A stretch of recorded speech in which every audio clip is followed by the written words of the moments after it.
नमस्कार दोस्तों, मैं रवि सिंधी आप सभी का अपने YouTube channel English with Ravi Sindhi पर हार्दिक स्वागत करता हूं। और एक टॉपिक बहुत ही इंपॉर्टेंट टॉपिक है जिसका नाम है नॉन फाइनाइट वर्ब्स। जी हां, नॉन फाइनाइट वर्ब्स, जिसका बेसिक मैंने आपको बताया था। आपको मेरी लास्ट वीडियो देखनी होगी। पहले पिछली वीडियो में मैंने आपको बताया था कि नॉन फाइनाइट वर्ब्स होती क्या है, क्वेश्चंस कैसे कैसे आते हैं, आखिर होती क्या है नॉन फाइनाइट वर्ब्स। इसको समझने के लिए आपको मेरी लास्ट वीडियो देखनी होगी। उसमें मैंने आपको सारी डेफिनेशन समझाई थी। अब दोस्तों, मैं आपको उसके जो प्रकार हैं नॉन फाइनाइट वर्ब्स जो है, there are 3 types of non finite verbs. 3 प्रकार की होती है सर, 3 प्रकार की नॉन फाइनाइट वर्ब्स 3 प्रकार की होती है, जिनमें से पहला प्रकार जो है ना, वो आप मेरी स्क्रीन पर देख पा रहे होंगे, जिरंड। जी हां, देख पा रहे हैं, GERUND, जिरंड। ये नॉन फाइनाइट वर्ब का पहला टाइप है। और आज की जो क्लास है उसमें इस जिरंड को ढंग से हम फोड़ देंगे। एक भी क्वेश्चन ऐसा नहीं होगा जो इस जिरंड से बाहर होगा। समझ गए? तो एक वीडियो, बस आपको एक पूरी वीडियो ये देखनी है और जिरंड पूरा खत्म, एक भी क्वेश्चन नहीं बचेगा। तो नॉन फाइनाइट वर्ब्स के 3 प्रकार होते हैं, जैसा कि आप जानते हैं, मेरी पिछली वीडियो में आप देख सकते हो। एक तो जिरंड, एक इंफिनिटिव और एक पार्टिसिपल। इन तीनों तीनों टाइप्स पर हम 1 बाय 1 कंसल्ट करेंगे। लेकिन जो आज का ये सेशन है, ये हमारा किस पर आधारित है? पूर्णतः कंप्लीटली बेस्ड ऑन जिरंड पर ये आधारित होगा। सर ये होती क्या है, ये सब बताऊंगा। और हाथों हाथ एक बहुत ही अच्छा सेशन चलने वाला है ये दोस्तों। जुड़े रहिए, बने रहिए, पूरी वीडियो को देखिए। और हां, सबसे पहली बात, जिन विद्यार्थियों ने, जिन स्टूडेंट्स ने मेरे चैनल को सब्सक्राइब नहीं किया है, वो मेरे चैनल को सब्सक्राइब करें और शेयर करें और लाइक भी करें दोस्तों, ताकि ये वीडियो और अधिक से अधिक, मैक्सिमम से मैक्सिमम लोगों को तक पहुंच सके और उनका भी फायदा हो सके। देखिए, हम आपको मोटिवेट करते हैं, हम आपको इंकरेज करते हैं, लेकिन बदले में हम आपसे क्या मांगते हैं? हम बदले में आपसे कुछ नहीं मांगते। यूट्यूब पर ये वीडियो सारी एकदम फ्री ऑफ कॉस्ट चलने वाली है, लेकिन बदले में हम आपसे सिर्फ इतना मांगते हैं कि आप हमारी वीडियो को लाइक करें और शेयर करें और मैक्सिमम लोगों तक पहुंचाएं। समझ गए? एक लाइन है ना दोस्तों, if you are not satisfied with us, say to us. If you are not satisfied with us, say to us. If you are satisfied with us, say to others, say to others. तो देखिए, आज का जो ये topic है, इस video को पूरा देखना। क्वेश्चंस भी हैं, हर नियम के बाद, हर रूल के बाद क्वेश्चंस भी कराऊंगा। ये चैप्टर आज पूरा कंप्लीट, पूरे इंडिया का सबसे टॉप ये चैप्टर आज होने वाला है, जिरंड। आपने दुनिया भर की वीडियो देखी होगी, लेकिन ऐसी वीडियो आपने कभी नहीं देखी होगी, ये मेरा आपसे दावा है, वादा भी है। देखिए दोस्तों क्या लिखा हुआ है, English non finite verbs part first जो था, उसमें मैंने बेसिक पढ़ाया था कि नॉन फाइनाइट वर्ब्स होती क्या है। उसको आप जरूर एक बार देख लीजिएगा इस वीडियो को देखने से पहले, अदरवाइज ये समझ में नहीं आएगा। जिरंड इसका पहला प्रकार है। एक भी प्रश्न आ जाए बाहर से तो ये मेरी गारंटी है। देखिए दोस्तों, नंबर 1 बात करते हैं। Next, advance institute. देखिए दोस्तों, जिरंड होती क्या है? सर नॉन फाइनाइट वर्ब का एक प्रकार होता है जिरंड। जिरंड होती क्या है सर? मैं आपको बताता हूं कि जिरंड क्या होती है। इधर देखिए दोस्तों, जिरंड जो है नॉन फाइनाइट वर्ब का पहला प्रकार, वर्ब की फर्स्ट फॉर्म में हम क्या लगाते हैं? आईएनजी लगाते हैं। वर्ब की फर्स्ट फॉर्म में जब आईएनजी लगाते हैं तो ये नाउन का कार्य जब करने लग जाए। जी हां, आपने वर्ब देखी होगी, आपने वर्ब की फर्स्ट फॉर्म में आईएनजी भी लगाया होगा। बिल्कुल सर, मैं बोलते ना, आई एम टीचिंग यू, मैं तुम्हें पढ़ा रहा हूं, I say teaching boy, teaching is my profession, I like teaching. तो मैं बताता हूं दोस्तों, अगर आप वर्ब की फर्स्ट फॉर्म में आईएनजी लगाते हो और वो वर्ब की फर्स्ट फॉर्म में आईएनजी लगाने के बाद अगर वो नाउन का कार्य करने लग जाती है, किसका कार्य करने लग जाती है? नाउन का, तो उसे जिरंड कहा जाता है। दोस्तों वर्ब होती है ये, लेकिन ये काम करती है किसका? नाउन का। इसमें वर्ब के साथ साथ नाउन वाले भी गुण होते हैं। सर कैसे होते हैं बताओ ना? अरे मैं बताता हूं। देखिए दोस्तों, मैं बताता हूं। जैसे देखिए, आपको ये तो मालूम होगा कि किसी भी सेंटेंस का जो सब्जेक्ट होता है ना, वो या तो कोई नाउन होता है और या कोई प्रोनाउन होता है। दोस्तों, किसी भी सेंटेंस का सब्जेक्ट क्या होता है? या तो कोई नाउन होता है और या कोई प्रोनाउन होता है। भाई आपने यही तो देखा होगा कि राम ईमानदार है तो क्या बोलते हो? Ram is honest. तो राम सब्जेक्ट हो गया, राम क्या है? एक नाउन है। या फिर आपने ये सेंटेंस देखा होगा, ही इज ऑनेस्ट, वह ईमानदार है, तो ही इज ऑनेस्ट, ही भी सब्जेक्ट हो गया, ही प्रोनाउन है। तो वाक्य का सब्जेक्ट क्या होता है? या तो कोई नाउन होता है और या कोई प्रोनाउन होता है। यही तो होता है सब्जेक्ट। ऐसे कभी आपने कभी देखा एंड इज ऑनेस्ट, कभी देखा आपने कि एंड ईमानदार है? कभी देखा क्या? नहीं देखा होगा, बिकॉज ये तो कंजंक्शन है सर, ये कभी सब्जेक्ट नहीं बन सकता। कभी आपने ऐसा देखा कि to is going with me, to मेरे साथ जा रहा है? कभी देखा आपने? अरे राम जा रहा है, श्याम जा रहा है, वो जा रहा है, वो जा रही है, वो तो समझ में आता है, लेकिन टू जा रहा है, ये तो पॉसिबल नहीं है ना सर। तो इसलिए दोस्तों पहली बात तो ये माइंड में रखना कि किसी सेंटेंस का सब्जेक्ट या तो कोई नाउन होता है और या कोई प्रोनाउन होता है। अब हम आगे बात करते हैं। देखिए मैं आपको बताता हूं ये जीरंड क्या होती है। वर्ब की फर्स्ट फॉर्म में ING is called gerund and it works as a noun. ING को जीरंड कहा जाता है तथा ये नाउन का भी कार्य करती है। जैसे देखिए मैंने कहा दोस्तों कि राहुल एक बुरा लड़का है। राहुल एक बुरा लड़का है तो मैं इंग्लिश में क्या कहूंगा? Rahul is a bad boy. कहूंगा कि नहीं कहूंगा? मैंने कहा कि राहुल एक बुरा लड़का है तो इंग्लिश में मैंने क्या बोला? Rahul is a bad boy. आपने सर राहुल में आईएनजी लगाया? आप मुझे बताइए, क्या हमने इस राहुल में आईएनजी लगाया? नहीं लगाया ना। क्यों नहीं लगाया? क्योंकि सर हमको वाक्य में सब्जेक्ट के रूप में नाउन की आवश्यकता थी और ये राहुल पता है क्या है? ये पहले से ही नाउन है, इसलिए हमको इसमें कुछ चेंज करने की जरूरत ही नहीं पड़ी सर, इसलिए हमने राहुल का नाउन लिख दिया। बिल्कुल ठीक बात है। लेकिन अगर मैं यूं कह दूं दोस्तों कि धूम्रपान करना एक बुरी आदत है, एक सेंटेंस बोला कि धूम्रपान करना एक बुरी आदत है, तो इसको मैं क्या लिखूंगा? बताओ क्या लिखूंगा? ऐसे बोलूंगा कि smoke is a bad habit.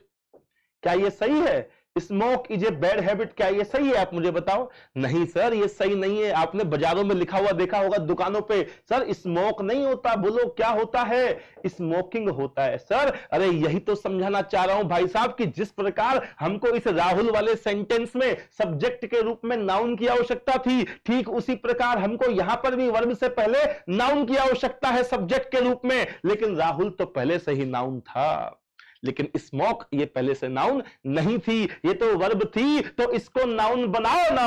अरे इसमें आईएनजी लगाओ ना, इसमें आईएनजी लगाओ ना, तभी तो नाउन बनेगी। तो समझ में आया आपको कि अगर किसी वर्ब को हमें नाउन बनाना है, अगर किसी वर्ब से हमको नाउन का काम करवाना है, तो उस वर्ब में आईएनजी लगा देंगे और वो वर्ब जो है वो नाउन बन जाती है और उसे जीरंड कहा जाता है। जीरंड क्यों कहा जाता है? क्योंकि ये वर्ब का परिवर्तित रूप है। हमने राहुल को तो जीरंड नहीं कहा। क्यों नहीं कहा? क्योंकि राहुल तो वर्ब से बना ही नहीं है, राहुल तो ऑलरेडी नाउन है, वो तो किसी का नाम है, नेमिंग वर्ड है। बोलो हाँ या ना। लेकिन दोस्तों ये जो स्मोकिंग है ये वर्ब से बनी हुई नाउन है, तो इसे हम क्या बोलेंगे? जीरंड बोलेंगे। बताइए समझे कि नहीं समझे? तो कोई पूछे आपसे कि बताओ जीरंड क्या होती है, तो आप कहना कि नॉन फाइनाइट वर्ब का पहला प्रकार, वर्ब की फर्स्ट फॉर्म में आईएनजी लगने से जीरंड का निर्माण होता है और ये नाउन का कार्य करती है, जैसे सेंटेंस में राम श्याम और मोहन करते हैं। बोलिए हाँ या ना। समझे आप मेरी बात? इधर देखिए दोस्तों, तो देखिए टीचिंग इज माई प्रोफेशन। जी हाँ, टीचिंग इज माई प्रोफेशन। तो टीचिंग क्या है? यहाँ पर जीरंड वर्ब है सर, वर्ब से बनी हुई नाउन है। तो दोस्तों कोई पूछेगा आपसे कि बताओ इस वाक्य में टीचिंग कौन सा पार्ट ऑफ स्पीच है, तो अब आप इसे वर्ब मत कहना, अब ये नाउन है, नाउन। ये नाउन है सर, इस सेंटेंस में सब्जेक्ट बनकर के आया है। बताओ समझे कि नहीं समझे? तो आप क्लियर हो गया कि जीरंड क्या होता है? वर्ब की फर्स्ट फॉर्म में आईएनजी को जीरंड कहा जाता है। ये नॉन फाइनाइट वर्ब का पहला प्रकार है और ये काम करता है किसका? नाउन का काम करता है। वर्ब का भी काम करता है, मैं आपको बताऊंगा, ये वर्ब के साथ साथ नाउन का भी काम करता है। जैसा कि मैंने आपको बताया कि Rahul is a bad boy, तो ये राहुल तो कोई जीरंड नहीं है क्योंकि वर्ब से नहीं बना, मगर ये स्मोकिंग क्या है? ये जीरंड वर्ब है, नाउन का काम कर रही है। टीचिंग क्या है? ये जीरंड वर्ब है, नाउन का काम कर रही है। आगे देखिए दोस्तों, नेक्स्ट पेज और एग्जाम्पल देख लीजिए। बहुत एग्जाम्पल दिए हैं, एग्जाम्पल्स की कोई कमी नहीं है। एक बहुत ही शानदार पीडीएफ तैयार की गई है, एक भी क्वेश्चन ऐसा नहीं होगा जो आपसे नहीं होगा। समझ गए? ये वीडियो देखा तो इसका मतलब जीरंड वर्ब खत्म, कुछ नहीं बचेगा। समझ में आया? इधर देखिए, swimming is a good exercise. तो यहां पर दोस्तों स्विमिंग क्या है? ये जीरंड वर्ब है जो कि नाउन का काम कर रही है सेंटेंस में और वाक्य में सब्जेक्ट बनकर आई है। बताइए समझे कि नहीं समझे? है ना? हाँ, ये स्विमिंग क्या है सर? ये यहां पर सब्जेक्ट है, नाउन है जो कि सब्जेक्ट बनकर आया है। और नाउन भी कौन सी है? जो जीरंड वर्ब से बनी हुई नाउन है, तो इसे जीरंड कहेंगे सर। ठीक है? हाँ, अगर मैं यहां पर स्विम लिखता, आप सोचो मैं क्या लिखता? Swim is a good exercise, तो ये गलत होता कि नहीं होता? गलत होता कि नहीं होता? गलत, डेफिनेटली गलत होता। क्यों गलत होता? क्योंकि सर वर्ब कभी सब्जेक्ट का काम नहीं कर सकती, वर्ब को नाउन बनाना पड़ेगा और नाउन बनाने के लिए उसमें आईएनजी लगाना पड़ेगा, इसलिए क्या आएगा? स्विमिंग आएगा। ठीक है दोस्तों, इधर देखिए, smoking is injurious to health. और एग्जांपल देखिए सर, एग्जांपल्स की कोई कमी नहीं है। Smoking is injurious to health, smoking जो है वो शरीर के लिए, स्वास्थ्य के लिए हानिकारक है, नुकसानदायक करके। तो ये स्मोकिंग क्या है सर? ये यहां पर जीरंड वर्ब है जो कि नाउन का कार्य कर रही है और वाक्य में सब्जेक्ट बन करके आ रही है। बताओ समझे कि नहीं समझे? अब मैं आगे बताऊंगा क्वेश्चंस कैसे आते हैं, ये बाद की बात है, अभी बताऊंगा आपको। लेकिन अभी तो जीरंड वर्ब की परिभाषा तो समझो कि ये होती क्या है। आप समझ गए होंगे, आई होप कि आप समझ गए होंगे। मेरी वीडियो को आप बार बार देख सकते हो, आपको डेफिनेटली समझ में आ जाएगा। क्योंकि मैं दोस्तों मैं इसलिए स्पेशलाइज हूं, इसलिए स्पेशल हूं मैं अपने सब्जेक्ट में, क्योंकि मैं बिल्कुल 0 टू हीरो पढ़ाता हूं। मेरी पढ़ी हुई वो इंग्लिश को बिल्कुल जो एक गवर्नमेंट स्कूल से निकला हुआ बच्चा भी, जो गांव ढाणी का जो बिल्कुल निम्न स्तर का बच्चा होता है, वो भी आराम से सीख सकता है, समझ सकता है। और उस लेवल की पढ़ाता हूं जो एसएससी मेंस में आती है, बैंक मेंस में आती है। समझे आप मेरी बात? बिल्कुल 0 टू हीरो लेवल, एकदम बेसिक से स्टार्ट करता हूं और एकदम जो कॉम्प्लिकेटेड लेवल होता है ना एग्जाम का, वहां तक हम लोग जाते हैं। बात समझ में आई आपकी? तो स्मोकिंग क्या है सर? नाउन का काम कर रही है। Is that clear? Yes sir. इधर देखो, चूंकि जैसा कि आपको पता है कि जीरंड एक नाउन का कार्य भी करती है, अतः इसका प्रयोग वाक्य में सब्जेक्ट, ऑब्जेक्ट और कॉम्प्लीमेंट के रूप में भी होता है। आप सभी को मालूम है जो नाउन है वो वाक्य में सब्जेक्ट के रूप में भी आ जाती है, ऑब्जेक्ट के रूप में भी आ जाती है और कॉम्प्लीमेंट के रूप में भी आ जाती है। जब नाउन ही बन गई तो फिर नाउन जैसा काम तो करवाओगे ना इससे। इधर देखो, इधर देखो, मैं आपसे कह दूं कि टीचिंग, बोलिए ना क्या, teaching is my profession, teaching is my profession. यहां पर टीचिंग क्या है सर? ये सब्जेक्ट बनकर आया है। बिकॉज आपको पता है सब्जेक्ट क्या होता है? अरे अभी तो आपको ये नहीं पता कि सब्जेक्ट क्या होता है। आगे आने वाली बताऊंगा वीडियो में, एक वीडियो बनाऊंगा फंडामेंटल्स की, जिसमें क्लियर कर दूंगा कि सब्जेक्ट क्या होता है, ऑब्जेक्ट क्या होता है, वर्ब क्या होती है, सब चीज दूंगा आपको। टेंशन मत लीजिए, मेरे होते हुए आपको टेंशन लेने की जरूरत नहीं है। टीचिंग जो है ये सब्जेक्ट बनकर आया है। अगर मैं आपसे कह दूं कि आई लाइक टीचिंग, अब देखिए दोस्तों, वही टीचिंग है, वही आईएनजी फॉर्म है, लेकिन अब टीचिंग वाक्य में क्या बनकर के आया है? ऑब्जेक्ट बनकर के आया है। वर्ब के बाद आपको मालूम है ऑब्जेक्ट ही आता है, वर्ब से पहले मालूम है सब्जेक्ट आता है। तो यहां पर वो आईएनजी फॉर्म, वो जीरंड फॉर्म, वो नाउन सब्जेक्ट बनकर आई है, यहां पर वो नाउन ऑब्जेक्ट बनकर आई है। और अगर ऐसा होता कि her hobby is teaching, her hobby is teaching, कि उसकी हॉबी है, उसकी रुचि है पढ़ाना, तो यहां पर जो ये टीचिंग है ये कॉम्प्लीमेंट बनकर आया है सर, कॉम्प्लीमेंट बनकर आया है। इस सब्जेक्ट का कॉम्प्लीमेंट बनकर आया कि उसकी हॉबी क्या है? पढ़ाना। पढ़ाना क्या है? उसकी हॉबी। हॉबी क्या है? पढ़ाना। पढ़ाना क्या है? उसकी हॉबी। तो ये हॉबी और पढ़ाना एक ही तो व्यक्ति की हॉबी है, उसी की तो हॉबी है पढ़ाना, पढ़ाना उसकी हॉबी है। तो इसे हम क्या कहेंगे? कॉम्प्लीमेंट कहेंगे। बताऊंगा, एक वीडियो ऐसी बनाऊंगा जिसमें आपके पार्ट ऑफ स्पीच और आपका जो बेसिक्स है, फंडामेंटल है, ये भी क्लियर करूंगा। ठीक है दोस्तों? तो वर्ब की फर्स्ट फॉर्म में आईएनजी को हम जीरंड वर्ब कहते हैं, ये नाउन का कार्य करती है। ओके दोस्तों, अब इसके यूज पढ़ते हैं सर कि क्वेश्चंस कैसे आते हैं। देख लीजिए एक बार, आप जो है इसे जो है पोज करके आराम से पढ़ सकते हैं, आप लोग आराम से पढ़ सकते हैं दोस्तों। ये बिल्कुल आप इनका स्क्रीनशॉट भी ले सकते हैं, आप कभी भी आराम से इसको बाद में भी पढ़ सकते हैं। ये वीडियो आपके पास रहने वाली है, हमेशा यूट्यूब पर रहने वाली है।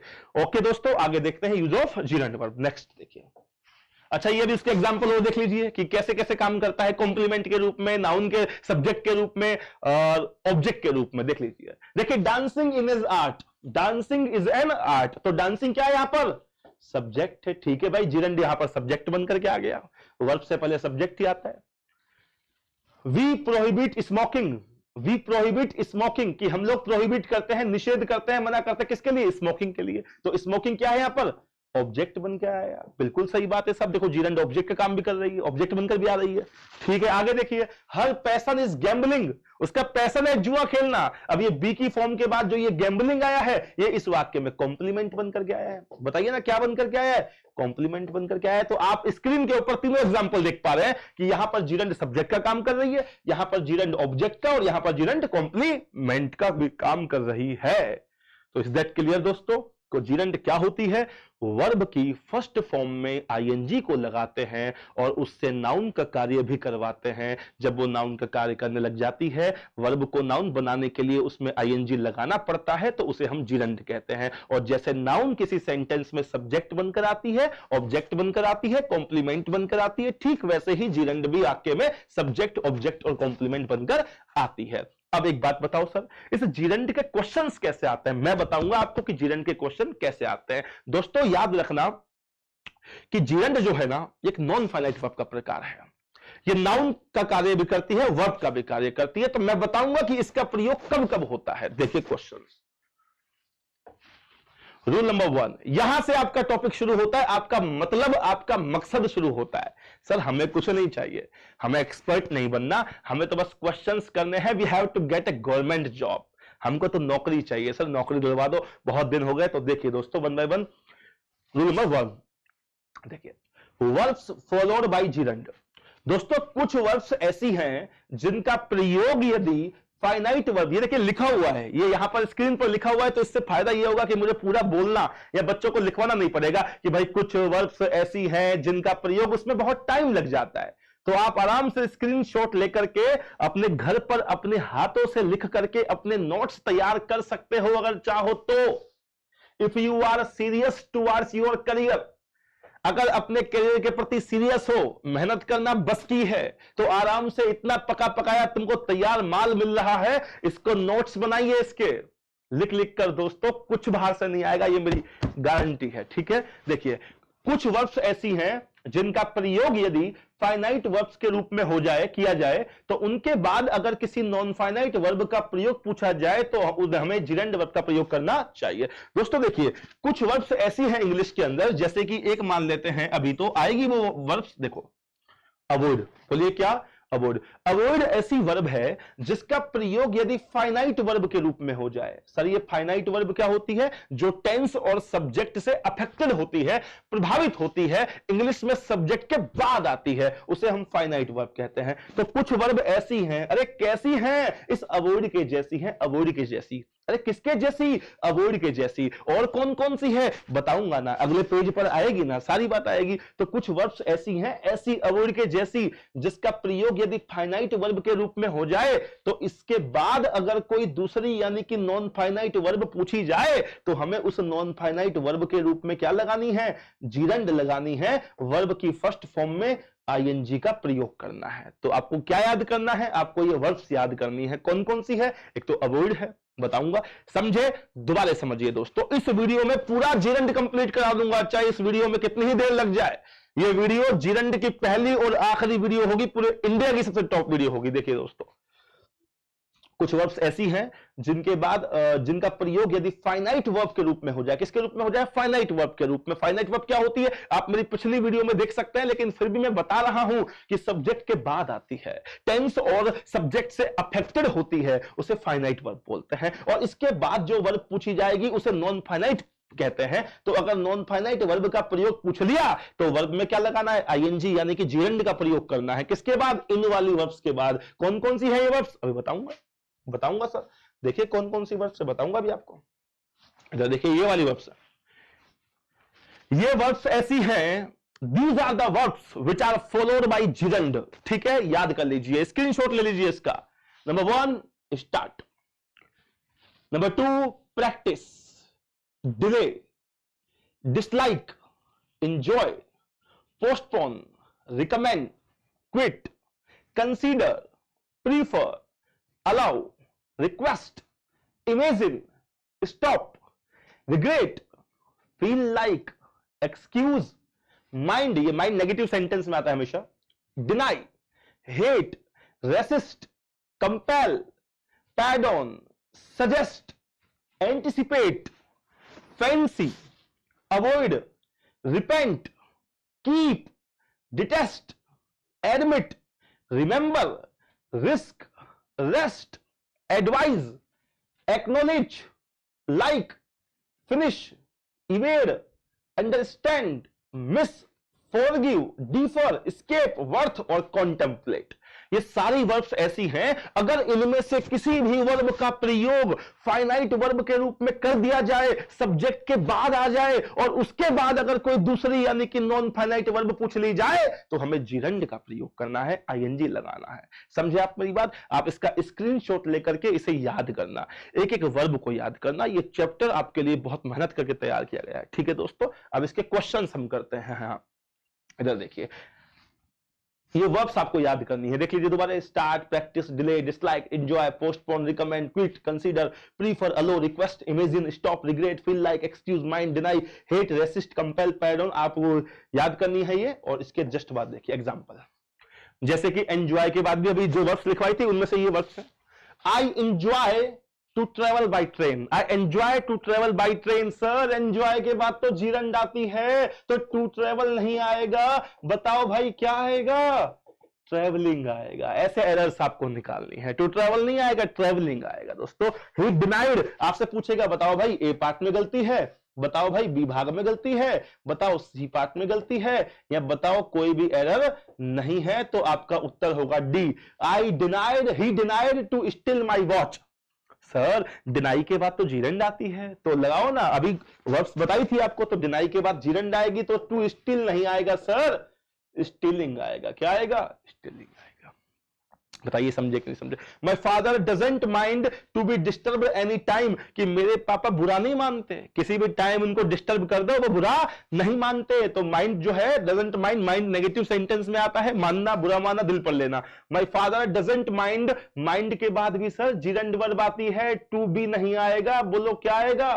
बीइंग आएगा सर, बीइंग आएगा, बीइंग आएगा। बताइए समझे कि नहीं समझे? बीइंग आएगा दोस्तों। आई फील लाइक, मैं चाहूंगा, मैं चाहता हूं। फील लाइक का मतलब चाहना, कि मैं नीडी पीपल की, नीडी जरूरतमंद लोगों की सहायता करना चाहता हूं। फील लाइक के बाद भी सर जी जीरंड वर्ब आती है, टू हेल्प नहीं आएगा। बताइए क्या आएगा? हेल्पिंग आएगा, हेल्पिंग आएगा। समझ गए? तो कौन कौन सी वर्ब्स ऐसी हैं, जैसे कि enjoy, deny, mind, feel like, इन सब के बाद जीरंड आता है। आप पिछली स्लाइड पर जाकर के देख लीजिए, आप ये वाली जो वर्ब्स है ना, इन सब के बाद जीरंड आती है। आपको ये सारी वर्ब्स याद करनी है, ठीक है दोस्तों? हाँ नेक्स्ट देखिए, नेक्स्ट देखिए, ये तो एग्जाम्पल हो गए। नेक्स्ट देखो, और एग्जाम्पल देखिए, अच्छे अच्छे एग्जाम्पल मैंने आपको दिए हुए हैं। Anyone that practices to spot common errors.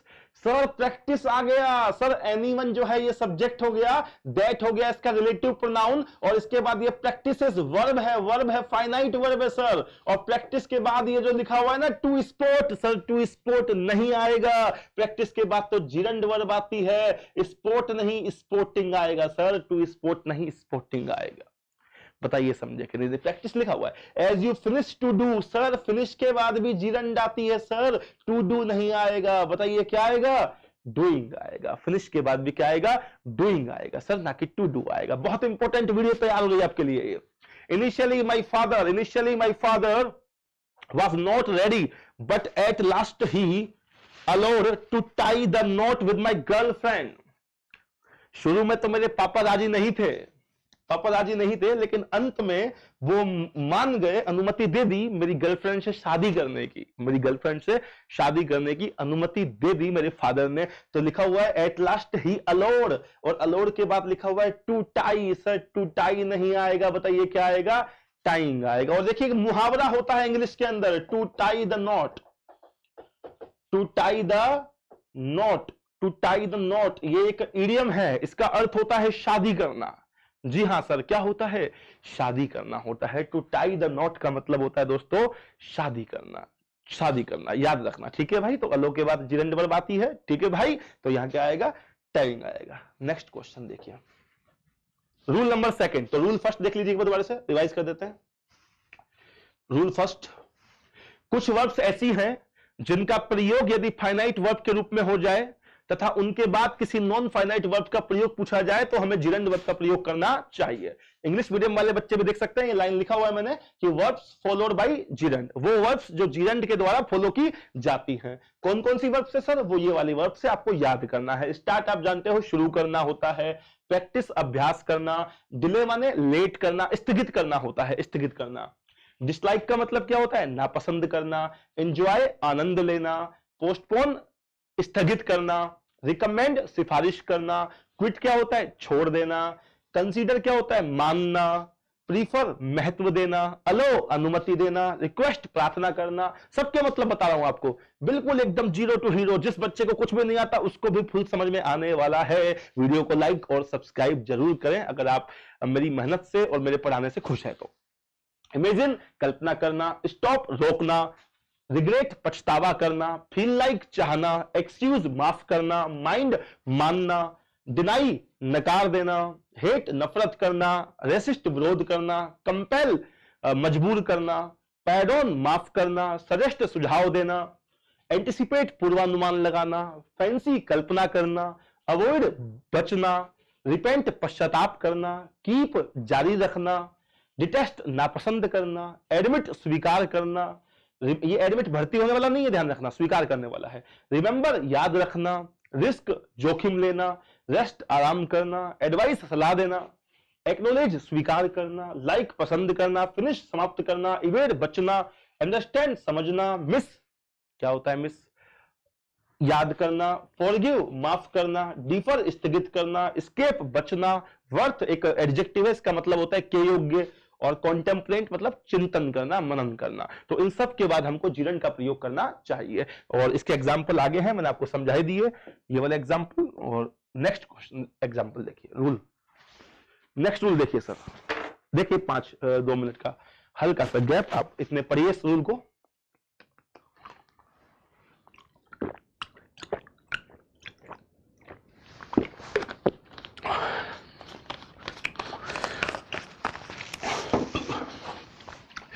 Possessive adjective, जी हां, पजेसिव एडजेक्टिव क्या होते हैं देखिए, my, our, your, his, her, our, its, ये पजेसिव एडजेक्टिव होते हैं दोस्तों। ठीक है भाई, अधिकारवाचक विशेषण कहा जाता है हिंदी में, और ये वो एडजेक्टिव है जो किसी व्यक्ति का किसी दूसरे वस्तु से या व्यक्ति से अधिकार को शो करते हैं या संबंध को शो करते हैं।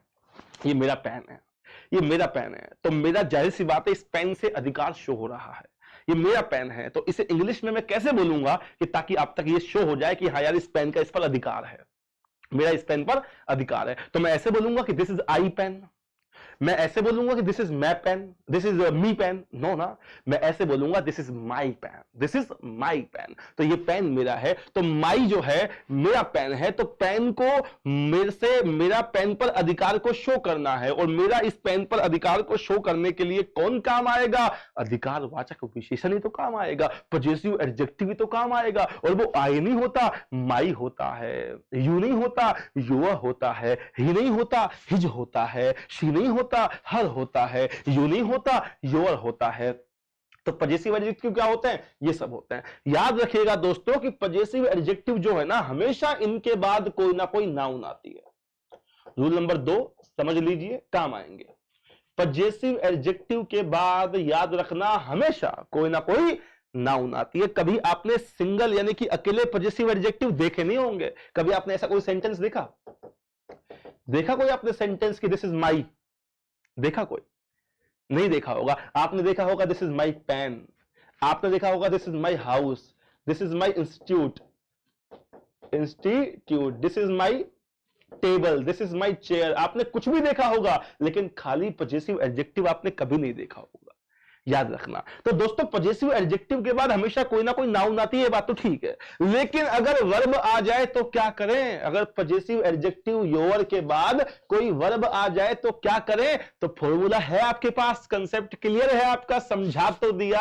अगर पजेसिव एडजेक्टिव के बाद कोई नाउन वर्ब आ जाए तो उस वर्ब को नाउन बनाओ ना, और उसमें आईएनजी लगाओ ना, तो सर यहां पर कम नहीं आएगा, बताइए क्या आएगा, कमिंग आएगा। ऐसे क्वेश्चंस आपको दिए जाएंगे कि I don't like your come here, no sir I don't like your coming here, your coming here.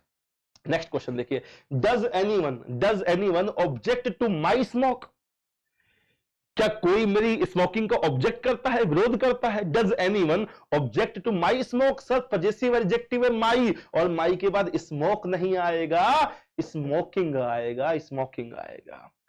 समझे आप मेरी बात, पजेसिव एडजेक्टिव के बाद अगर कोई वर्ब दिखाई देती है तो that verb should be gerund, ठीक है, because it works as a noun.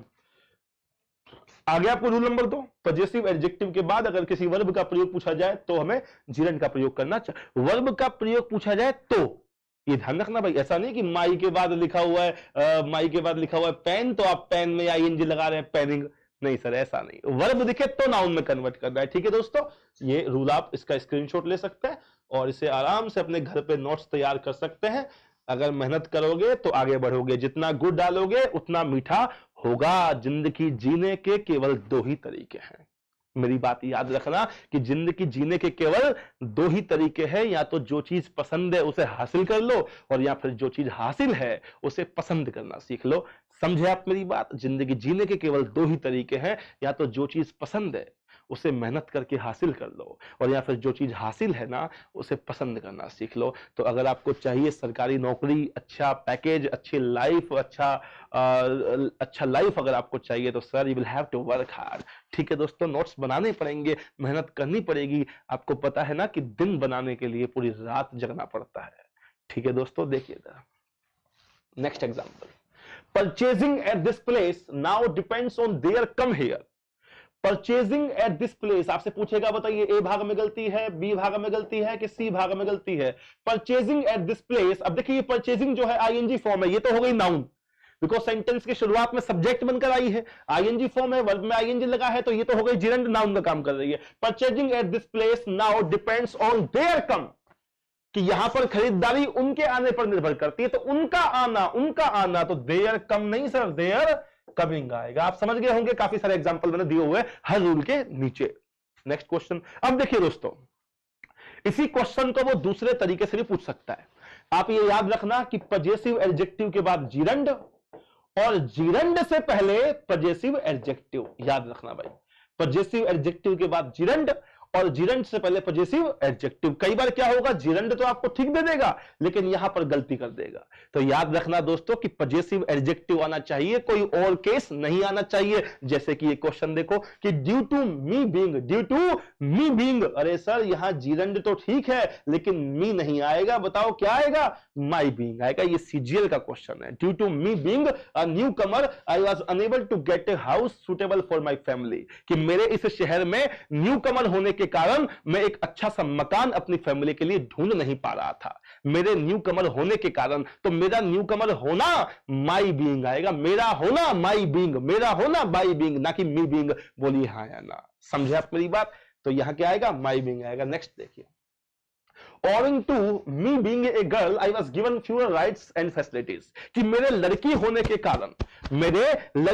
के कारण मुझे ना के बराबर अधिकार और सुविधाएं दी गई। तो मेरा लड़की होना तो मी बीइंग नहीं सर, माई बीइंग आएगा। बताइए समझे कि नहीं समझे? और देखिए, I dislike him eavesdropping habits, I dislike him eavesdropping habits so much that I can't stand anymore। Eavesdropping का मतलब पता क्या होता है, किसी की बात को चोरी छिपे सुनना, किसी की बात को चुपचाप से सुनना। कई लोग सुनते हैं ना, चुपचाप दूसरों की बातें सुनते हैं, उसे ईव्सड्रॉपिंग कहते हैं। समझे आप मेरी बात? तो ईव्सड्रॉपिंग तो ठीक है सर, आईएनजी फॉर्म है, जीरंड वर्ब है, लेकिन उसकी ईव्सड्रॉपिंग आदत, किसकी? उसकी। तो सर हिम नहीं आएगा, बोलो क्या आएगा, हिज आएगा। जीरंड से पहले पजेसिव केस चाहिए सर, हिम ईव्सड्रॉपिंग नहीं, हिज ईव्सड्रॉपिंग हैबिट्स। समझ गए? हिज ईव्सड्रॉपिंग हैबिट्स, तो हिम नहीं सर, हिज आएगा। और ये कांट स्टैंड एक फ्रेज है, मैं आपको बताऊंगा, आगे आएगा। कांट स्टैंड एक, इसका अर्थ होता है सहन नहीं कर सकता। क्या होता है सर? बर्दाश्त नहीं कर सकता। आगे आएंगे दोस्तों, देखिएगा। तो आपको ये हो गया पजेसिव एडजेक्टिव के बाद जीरंड वर्ब आती है। नेक्स्ट देखिए, अच्छा इसी में इसी रूल का एक पार्ट और है, अपोस्ट्रोफी वाली नाउन के बाद भी जीरंड का प्रयोग होता है।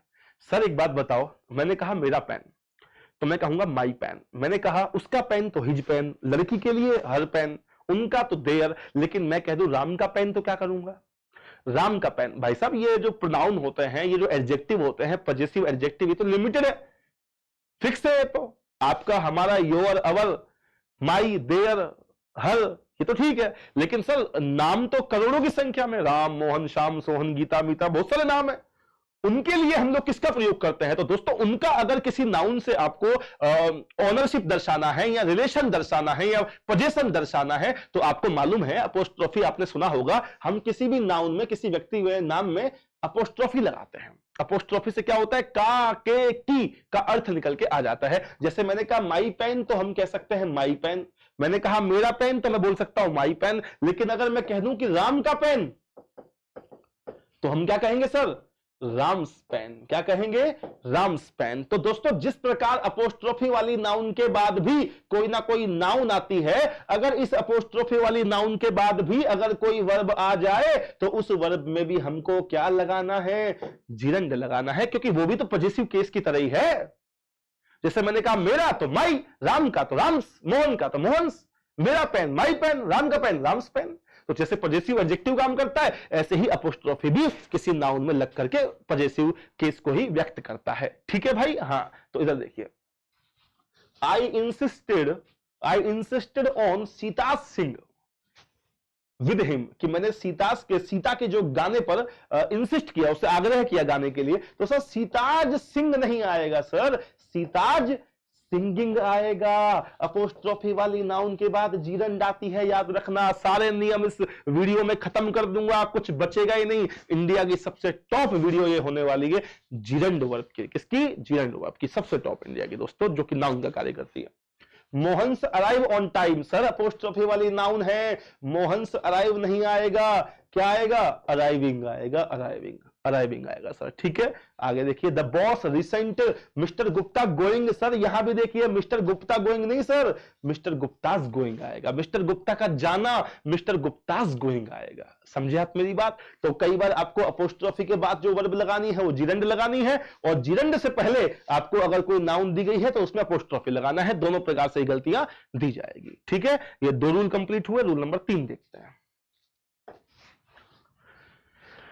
बहुत बढ़िया सिस्टम है सर। रूल नंबर 3 बहुत इंपॉर्टेंट है, आराम से देखते रहिए। रूल नंबर 3 पढ़ लीजिए एक बार थोड़ा सा इसको।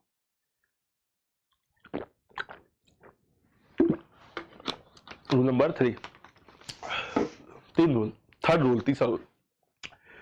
यूज टू में नहीं है, को है। यूज टू को मार्जिनल मॉडल कहा जाता है क्योंकि इसका प्रयोग मॉडल के साथ साथ एडजेक्टिव के रूप में भी होता है। यूज टू को मार्जिनल मॉडल कहा जाता है क्योंकि इसका प्रयोग मॉडल के साथ साथ एडजेक्टिव के रूप में भी होता है। बिल्कुल सर, आपको पता है कि इंग्लिश में 13 मॉडल्स होते हैं। कितने होते हैं? 13 होते हैं। और 13 को मैं बताता हूं बच्चों को कि 13 के लिए एक इंग्लिश में मुहावरा होता है बेकर्स डजन। बेकर्स डजन का अर्थ होता है 13। याद रखना, कोई पूछे कि मॉडल्स कितने होते हैं तो आप कह सकते हो बेकर्स डजन, इसका अर्थ होता है 13। एक इंग्लिश का ये इडियम है और जिसे याद करना है। ठीक है भाई। हाँ, देखिए आगे। यूज टू को मार्जिनल मॉडल कहा जाता है क्योंकि इसका प्रयोग मॉडल के साथ साथ एडजेक्टिव के रूप में भी होता है। सर कैसे होता है मैं बताऊंगा। 13 में से 3 मॉडल्स ऐसे होते हैं, एक तो यूज टू, एक नीड और एक डेयर। इन तीनों को मार्जिनल मॉडल्स कहा जाता है क्योंकि इनका प्रयोग मॉडल के रूप में तो होता ही है, साथ ही साथ किसी और रूप में भी होता है। सर किसके रूप में होता है बताओ ना, मैं बताऊंगा। फर्स्ट ऑफ ऑल हम बात करते हैं यूज टू की। नीड और डेयर की बात हम आगे आने वाले वीडियो में करेंगे क्योंकि उसका अभी यहां पे कोई काम नहीं है। यूज टू को क्या कहते हैं? मार्जिनल मॉडल, क्योंकि इसका प्रयोग मॉडल के साथ साथ एडजेक्टिव के रूप में भी होता है। सर बताओ ना कैसे, मैं बताता हूं। नंबर 1 पॉइंट देखिए दोस्तों, जब यूज टू का प्रयोग मॉडल के रूप में होता है, याद रखना कि मॉडल पता है क्या होती है? मॉडल बचपन से पढ़ते आ रहे हो मॉडल। ये मॉडल क्या होती है? ये सिर्फ और सिर्फ एक हेल्पिंग वर्ब होती है। हेल्पिंग वर्ब 2 प्रकार की होती है, एक तो प्राइमरी हेल्पिंग वर्ब और एक मॉडल ऑक्सिलरी वर्ब। ठीक है भाई। प्राइमरी होती है 11, मॉडल होते हैं 13। इस पर भी एक वीडियो बनाऊंगा, अपलोड करूंगा जल्दी, आपके फंडामेंटल बिल्कुल भी क्लियर हो जाएंगे। ठीक है दोस्तों, देखिए आगे। जब यूज टू का प्रयोग मॉडल के रूप में होता है तो ये पास्ट हैबिट को व्यक्त करता है। भाई किसको व्यक्त करता है? पास्ट हैबिट को। अतः इसके बाद वर्ब की फर्स्ट फॉर्म का प्रयोग होता है। क्यों? क्योंकि सभी की सभी मॉडल्स के बाद वर्ब की फर्स्ट फॉर्म का ही प्रयोग होता है। अरे हाँ या ना? जैसे कि I use to going to school by bus, कि मैं बस से स्कूल जाया करता था। ये पास्ट हैबिट है, ये भूतकाल की आदत है। और एक बात और बताऊं, पास्ट हैबिट का मतलब केवल दारू पीना नहीं है। पास्ट हैबिट का मतलब केवल स्मोकिंग करना नहीं है। पास्ट हैबिट का मतलब यहां पर कोई भी काम जो हमारे पास्ट में रेगुलर चलता था, कई दिन तक चलता था। समझ गए? वो चाहे बुरा था चाहे अच्छा था। जैसे मैं विद्यालय जाया करता था बस से, मैं दादी माँ के साथ मंदिर जाया करता था, मोहनलाल अपनी जवानी में शराब पिया करता था, वो कंपनी बाग में शाम को 5 बजे अपने दोस्त का वेट किया करता था। तो कोई भी सेंटेंस जो है जो पास्ट हैबिट को, मतलब जो एक रेगुलर एक्शन पास्ट में हमारा होता था उसको व्यक्त करता है, उसे हम पास्ट हैबिट कहते हैं। ठीक है दोस्तों, इधर देखिए, I used to going to school by bus. अब देखिए यूज्ड टू यहां पर मॉडल है। कैसे पता पड़ा मॉडल है? सर बताओ तो सही, पता कैसे पड़ा? एक तो ये कि इसकी हिंदी भी आप कर सकते हैं कि मैं स्कूल बस के द्वारा जाया करता था। लेकिन सर हमसे तो हिंदी नहीं होगी, हमसे तो हिंदी नहीं होगी सर, हमको तो हिंदी करनी भी नहीं है। बिल्कुल सही बात है, हिंदी करनी भी नहीं है, वरना तुम्हारी हिंदी हो जाएगी, टाइम बहुत कम मिलता है। हमको तो सर एरर सोल्व करनी है, तो क्या करें बताओ ना सर। इधर देखिए, अगर यूज्ड टू आपके सब्जेक्ट के जस्ट बाद है, अगर यूज्ड टू सब्जेक्ट के जस्ट बाद है तो समझ जाओ कि यूज्ड टू मॉडल है, क्योंकि मॉडल क्या होती है? हेल्पिंग वर्ब, और हेल्पिंग वर्ब कहां पर आती है? सब्जेक्ट के बाद आती है। तो यूज्ड टू अगर सब्जेक्ट के जस्ट बाद है तो समझ जाओ कि ये मॉडल है, और मॉडल के बाद तो वर्ब की फर्स्ट फॉर्म आती है। सर गोइंग नहीं आएगा, बताइए क्या आएगा? गो आएगा। गो आएगा, क्या आएगा भाई? गो आएगा। मॉडल के बाद वर्ब की फर्स्ट फॉर्म आती है। ठीक है दोस्तों, और ये पास्ट हैबिट को व्यक्त करता है। कब? जब यूज्ड टू मॉडल होता है। ठीक है, आगे देखिए और एग्जांपल है। Munni used to waiting for her lover in the park, कि मुन्नी पार्क में अपने प्रेमी का इंतजार किया करती थी। पास्ट हैबिट है सर, यूज्ड टू मॉडल है यहां पर, तो वर्ब की फर्स्ट फॉर्म आएगी। सर हमको कैसे पता पड़ेगा? अरे यूज्ड टू किसके बाद है? मुन्नी के जस्ट बाद है, तो ये क्या हुआ? हेल्पिंग वर्ब, मतलब क्या हुआ? मॉडल, और मॉडल के बाद तो फर्स्ट फॉर्म आती है सर, वेटिंग नहीं आएगा, वेट आएगा। क्या आएगा भाई? वेट आएगा। ठीक है दोस्तों, वेट आएगा। I use to going to temple with my grandmother in childhood, कि मैं बचपन में दादी माँ के साथ मंदिर जाया करता था। तो सर देखिए यूज टू यहां पर सब्जेक्ट के जस्ट बाद है, तो ये मॉडल हो गया, और मॉडल के बाद तो वर्ब की फर्स्ट फॉर्म आती है, गोइंग नहीं आएगा, गो आएगा। बताइए समझे कि नहीं समझे? तो ये तो हो गया यूज टू का प्रयोग मॉडल के रूप में। 3 एग्जांपल आपको समझा दिए। अब बताओ कि यूज टू का प्रयोग एडजेक्टिव के रूप में कैसे होता है? सर बताओ ना। बताता हूं, आगे देखो। पॉइंट नंबर 2 है ये, रूल नंबर 3 का पॉइंट नंबर 2 है ये।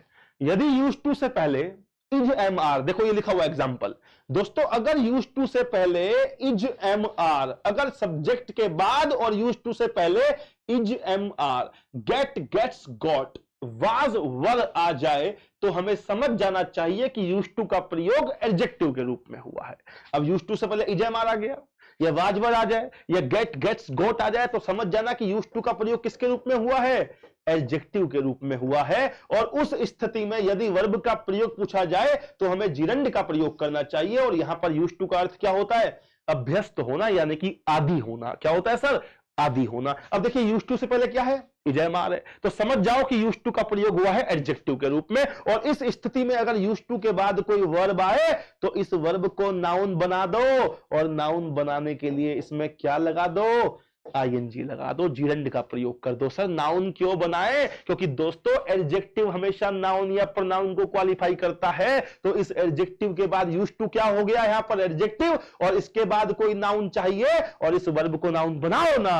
अरे इसमें आईएनजी लगाओ ना, इसमें आईएनजी लगाओ ना। बताइए समझे कि नहीं समझे? तो यहां पर ये बड़ा ट्रिक है, बड़े इजी ट्रिक आपको बताइए कि यूज टू क्या है? यहां पर एडजेक्टिव है। कैसे पता पड़ा? क्योंकि इससे पहले इज एम आर है, या फिर क्या आना चाहिए? वाज वर, या फिर क्या आना चाहिए? गेट, गेट्स, गोट आ जाए, तो समझ जाना कि यूज टू एडजेक्टिव है। और इसके बाद फिर हमको जिरंड का प्रयोग करना है। टेक नहीं आएगा सर, टेकिंग आएगा। समझे आप मेरी बात?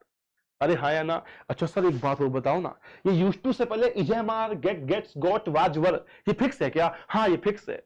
सर हैज हैव नहीं आ सकता क्या? अरे हैज हैव नहीं आ सकता। सब्जेक्ट को कभी भी एडजेक्टिव से जोड़ने वाले हैज हैव नहीं होते। सब्जेक्ट को एडजेक्टिव से जोड़ने वाले कभी हैज हैव नहीं होते। बी की फॉर्म होती है, या लिंकिंग वर्ब गेट होता है। ठीक है दोस्तों, आप लोग कभी ऐसे बोलते हो कि आई हैव ऑनेस्ट, मैं ईमानदार रखता हूं, कभी ऐसे बोलते हो? कभी ऐसे बोला आपने कि आई हैड केयरफुल, मैं सावधानी पूर्वक सावधानी रखता था, मतलब सावधानी पूर्ण रखता था? नहीं ना। तो दोस्तों ये गलत है। मैं सावधान रखता था, कभी ऐसे बोलते हो? नहीं बोलते। तो दोस्तों सब्जेक्ट को एडजेक्टिव से जोड़ने वाले कौन होते हैं? बी की फॉर्म होते हैं। ऐसे तो कभी बोलते थे हम लोग? बोलते हैं आई एम ऑनेस्ट बोलते हैं, आई वाज ऑनेस्ट बोलते हैं। अरे हाँ या ना? गेट वेल सून बोलते हो? अरे बोलते हो कि नहीं? अच्छा ये गेट क्या पता है? ये गेट है, इसका मतलब है होना। क्या है बोलिए? इस गेट का मतलब क्या होता है? होना। ये प्राप्त करने वाला नहीं है। किसी दिन इस गेट के बारे में ढंग से बताऊंगा। गेट ये कौन सा वाला है? प्राप्त करने वाला नहीं है गेट, ये गेट होने वाला है। इसकी पूरी डिटेल बताऊंगा कि इसका प्रयोग कब होता है, लेकिन वो अगली वीडियो में बताऊंगा। जैसे आप कभी बोलते ना कि आई एम गेटिंग लेट, तो इसका मतलब ये थोड़ी है कि मैं लेट प्राप्त कर रहा हूं। इसका मतलब है कि मैं लेट हो रहा हूं। ठीक है, आप बोलते हो ना किसी को बोल के आते हो गेट वेल सून। जब कोई व्यक्ति बीमार होता है तो क्या बोलते हो? Get well soon. तो यही तो है कि गेट वेल सून। सून का मतलब जल्दी, वेल का मतलब ठीक, और गेट का मतलब हो जाओगे, कि जल्दी ठीक हो जाओगे। ये थोड़ी बोलते हो गेट वेल सून, जल्दी प्राप्त हो जाओगे। अरे ऐसे थोड़ी बोलते हो भाई। इसलिए गेट जो है ये होने वाला है, ना कि प्राप्त करने वाला। तो आ रहा है आपको रूल नंबर 2, रूल नंबर 3 का पॉइंट नंबर 2। यदि यूज टू से पहले इजेमार आ जाए, वाज वर, गेट गेट्स गोट आ जाए, तो यूज टू के बाद हमको जिरंड का प्रयोग करना चाहिए। और यूज टू यहां पर एडजेक्टिव होता है और यूज टू का मतलब होता है आदी होना, अकस्टम टू होना। ठीक है भाई, नेक्स्ट देखिए एग्जाम्पल देख लीजिए इसके। We will get through one day because we are use to burn the midnight oil, कि हम एक दिन सफल होंगे। गेट थ्रू एक फ्रेजल वर्ब है, गेट थ्रू एक फ्रेजल वर्ब है। मैं वोकैबुलरीज की वीडियो भी बनाने वाला हूं भाई साहब, आपको डेली वोकैबुलरीज की वीडियो मिलेगी, डेली वोकैब के नाम से। हम एक दिन सफल होंगे क्योंकि हम लोग बर्न द मिडनाइट ऑयल, ये एक ईडियम फ्रेज है, इंग्लिश का एक ईडियम है, मुहावरा। इसका मतलब होता है देर रात तक पढ़ाई करना, to study till late night, देर रात तक पढ़ाई करना। तो हम लोग एक दिन सफल होंगे क्योंकि हम लोग देर रात तक पढ़ाई करने के आदी हैं। तो we are used to burn the midnight oil. Used to से पहले इजेमार दिखाई दे रहा है, तो यूज्ड टू के बाद जिरंड आएगी सर, बर्न नहीं आएगा। बताइए क्या आएगा? बर्निंग आएगा, बर्निंग। और देखिए I am used to get up early in the morning, sir used to से पहले क्या आ रहा है? इजेमार, तो यूज्ड टू के बाद गेट अप नहीं आएगा। बताओ क्या आएगा? गेटिंग अप आएगा, गेटिंग अप। इधर देखिए I get use to play cricket, sir use to से पहले गेट आ रहा है, तो यूज टू के बाद प्ले नहीं आएगा। बताइए क्या आएगा? प्लेइंग आएगा, प्लेइंग। समझ गए आप? ये रूल नंबर 3 समझ गए? समझने के लिए ये वीडियो आपके पास है, आप दोबारा से जो है बैक करके इसको तसल्ली पूर्वक देख सकते हैं दोस्तों। ठीक है, आपके सामने देख लीजिए, स्क्रीनशॉट ले सकते हैं आप इसका। नेक्स्ट देखिए, पूरा जिरंड इस वीडियो में करने वाला है, एक लंबी मैराथन क्लास चलने वाली है ये। पूरा वीडियो आप देखिए, एक एक नियम खत्म, पूरा जिरंड वर्ब खत्म हो जाएगा दोस्तों। इधर देखिए, यदि किसी सेंटेंस में टू प्रीपोजिशन के अलावा अन्य कोई preposition on, in, by, from, with, about या कोई और आ जाए और हमें इस प्रीपोजिशन के बाद जिरंड का प्रयोग करना चाहिए यदि वर्ब का प्रयोग पूछा हो तो। दोस्तों देखिए क्या कह रहा है वो, अगर किसी सेंटेंस में, किसी भी सेंटेंस में टू के अलावा, जी हां किसके अलावा? टू के अलावा अन्य कोई प्रीपोजिशन जैसे on, by, from, with, within, at, in, कुछ भी आ जाए, अबाउट, किसके अलावा? लेकिन टू के अलावा अगर कोई प्रीपोजिशन आ जाए तो याद रखना उस प्रीपोजिशन के बाद, चाहे वो ऑन हो, चाहे वो बाई हो, चाहे वो फ्रॉम हो, लेकिन किसके अलावा? टू के अलावा अन्य कोई प्रीपोजिशन आ जाए। आप इस नियम का स्क्रीनशॉट ले सकते हैं। आ जाए और उसके बाद अगर कोई वर्ब दी गई हो तो याद रखना उसको नाउन बनाने के लिए उस वर्ब में क्या लगाना है? आईएनजी लगाना है। लेकिन किसके अलावा? टू के अलावा। मान लीजिए बहुत बड़ा सेंटेंस है, जी हां 2 किलोमीटर लंबा सेंटेंस होगा, 2 किलोमीटर लंबा कोई सेंटेंस है और उसके बीच में ऑन लिखा हुआ है और ऑन के बाद लिखा हुआ है गेट। क्या लिखा हुआ है? तो याद रखना पूरे सेंटेंस की हिंदी करने की जरूरत नहीं है, उस ऑन के बाद गेट हटा करके क्या लगा देना? गेटिंग लगा देना। ठीक है भाई, क्या लगा देना? गेटिंग लगा देना। अरे यस या नो? मान लीजिए कहीं पर लिखा हुआ है बाई, क्या लिखा हुआ है? और बाई के बाद लिखा हुआ है कमिट, क्या लिखा हुआ है सर? तो बाई के बाद कमिट नहीं, क्या कर देना? कमिटिंग कर देना। ठीक है ना? बहुत बड़ा सेंटेंस होगा 2 किलोमीटर लंबा, बीच में 200-400 मीटर की दूरी पर टू के अलावा अन्य कोई प्रीपोजिशन दी गई होगी तो उस प्रीपोजिशन के बाद आईएनजी फॉर्म लगा देना, लेकिन टू के बाद नहीं। बिल्कुल ठीक है, आया समझ में? अब देखिए सर, ये कुछ आपको मैंने वर्ड्स दिए हैं, जैसे इनमें किसी भी वर्ब के बाद कुछ एडजेक्टिव भी हैं, कुछ इनमें वर्ब भी हैं, इनमें किसी के बाद भी टू नहीं लगा हुआ है। तो एग्जांपल समझाने के लिए आपको मैंने ये लिखे हुए हैं। वैसे तो बहुत सारी वर्ब हैं जिनके बाद प्रीपोजिशन फिक्स होती है, वो हम प्रीपोजिशन में पढ़ेंगे, उनको आपको सबको याद करना है भाई, if you want to become inspector. लेकिन कुछ वर्ब्स है अभी आपको इनको याद करना है, आप इसका स्क्रीनशॉट ले सकते हैं आराम से।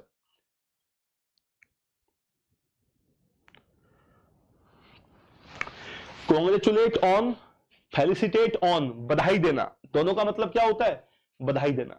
एक्यूज ऑफ, कन्विक्ट ऑफ और चार्ज विद, इनका मतलब होता है दोषारोपण करना, दोषारोपण करना, आरोप लगाना।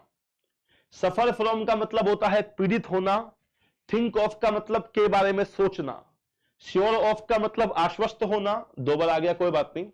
बेंट ऑन या बेंट अपॉन, ऑन भी आ सकता है, अपॉन भी आ सकता है। बेंट के बाद इसका मतलब होता है उतारू होना, किसी बात की जिद पकड़कर बैठ जाना, तुला होना किसी बात को लेकर। एक्सेल इनका मतलब होता है निपुण होना। बिल्कुल हिंदी भी बता रहा हूं, जी हां हिंदी भी बता रहा हूं सबकी, बिल्कुल एक हिंदी मीडियम स्टूडेंट के लिए भी बहुत शानदार ये वीडियो होने वाली है, ध्यान रखना। कैपेबल ऑफ का मतलब होता है समर्थ होना, सक्षम होना। इंसिस्ट ऑन आग्रह करना, परसिस्ट इन आग्रह करना, एक्वेट ऑफ बरी करना, बरी करना, बरी करना, दोष मुक्त करना, कॉन्फिडेंट ऑफ आश्वस्त होना, प्रिवेंट फ्रॉम रोकना, कॉम्प्लीमेंट ऑफ तारीफ करना, मिस्टेक ऑफ गलती करना, अफ्रेड ऑफ भयभीत होना, एश्योर ऑफ आश्वस्त करना, फॉन्ड ऑफ शौकीन होना, प्रोहिबिट फ्रॉम रोकना, चेक फ्रॉम रोकना, डिबार फ्रॉम रोकना, आधिकारिक रूप से रोक लेना। एसएससी आपको परीक्षा में बैठने से रोक ले तो समझ जाना कि एसएससी ने आपको डिबार कर दिया।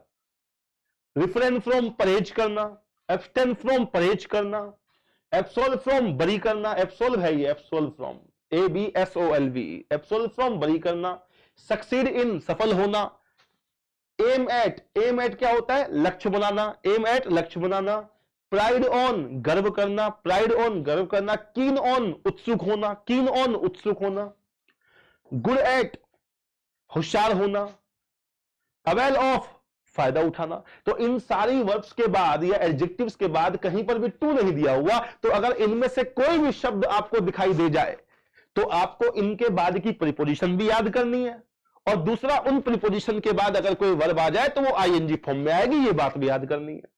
कैसे क्वेश्चन दिया जाएगा, ऐसे दिया जाएगा, देखो, I am not keen on know your result, मैं तुम्हारे रिजल्ट के बारे में जानकर उत्सुक नहीं हूं, मैं तुम्हारे रिजल्ट जानने में उत्सुक नहीं हूं। I am not keen on, sir ये कीन ऑन लिखा हुआ है, कीन के बाद ऑन आता है क्या, चलो चेक कर लेते हैं कि कीन के बाद क्या आता है।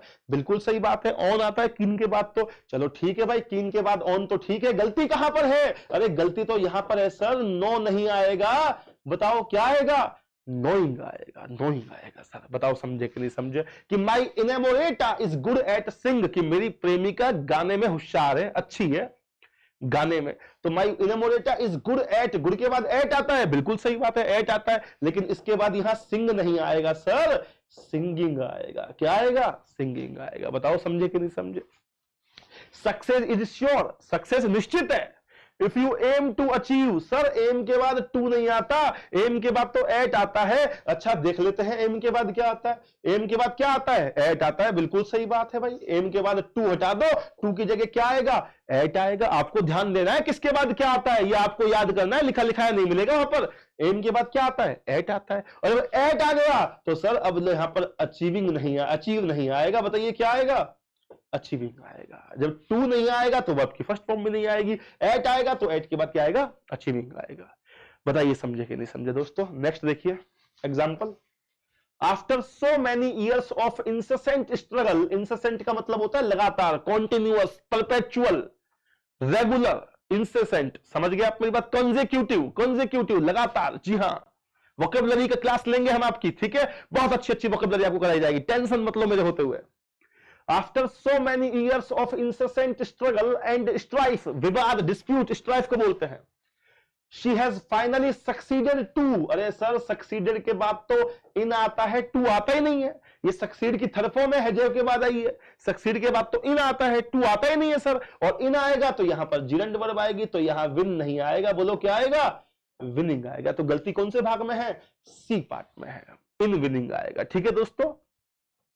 आई am very much fond to do, sir गलती हो गई, फॉन्ड के बाद टू नहीं आता, फॉन्ड के बाद तो ऑफ आता है, और जब ऑफ आएगा तो डू नहीं आएगा सर, बताइए क्या आएगा, डूइंग आएगा। बताइए समझे कि नहीं समझे, ऑफ डूइंग आएगा सर, ठीक है दोस्तों। नेक्स्ट देखिए रूल नंबर 5।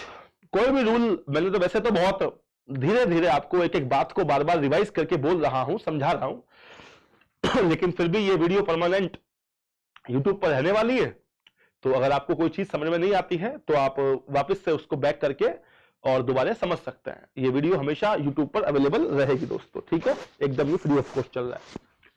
रूल नंबर 5, अभी देखिए, अभी आपको बताया कि टू के अलावा कोई सी भी प्रीपोजिशन आ जाए तो उसके बाद जिरंड लगाना है, लेकिन कुछ कंडीशंस में टू के बाद भी जिरंड लगाना है, टू के बाद भी क्या लगाना है, जिरंड। देखो वैसे तो टू के बाद वर्ब की फर्स्ट फॉर्म का प्रयोग होता है, लेकिन कुछ वर्ब्स या फ्रेजेस या एडजेक्टिव्स ऐसे हैं जिनमें टू आने के बाद भी किसका प्रयोग होता है, जिरंड का प्रयोग होता है।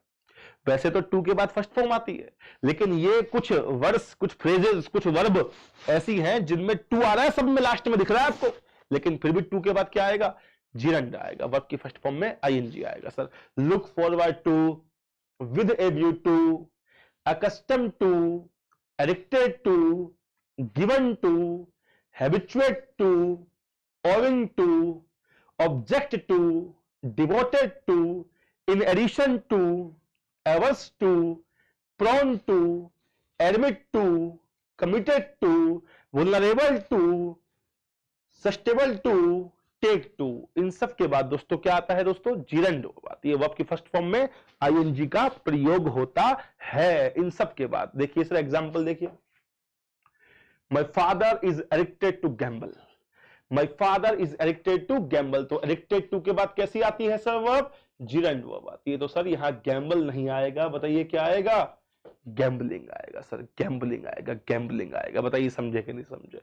We all are looking forward to have, sir looking forward to के बाद भी जिरंड आती है, have नहीं आएगा, बताइए क्या आएगा, having आएगा sir, having। look forward to के बाद ing फॉर्म लगाना पड़ता है, जिरंड लगाना पड़ता है, तो क्या आएगा भाई, having आएगा दोस्तों। नेक्स्ट देखिए, he in addition to make money, sir in addition to के बाद भी जिरंड आती है, मेक नहीं आएगा सर, मेकिंग आएगा। गलती ए पार्ट में है, आप लोग देख सकते हैं इन पीछे, इन सब के बाद इन एडिशन टू है, चाहे लुक फॉरवर्ड टू है, चाहे एडिक्टेड टू है, इन सब के बाद आपको जिरंड वर्ब का प्रयोग करना है। इसका स्क्रीनशॉट लेकर के आपको इन्हें याद करना है दोस्तों, ठीक है, याद कर लीजिए।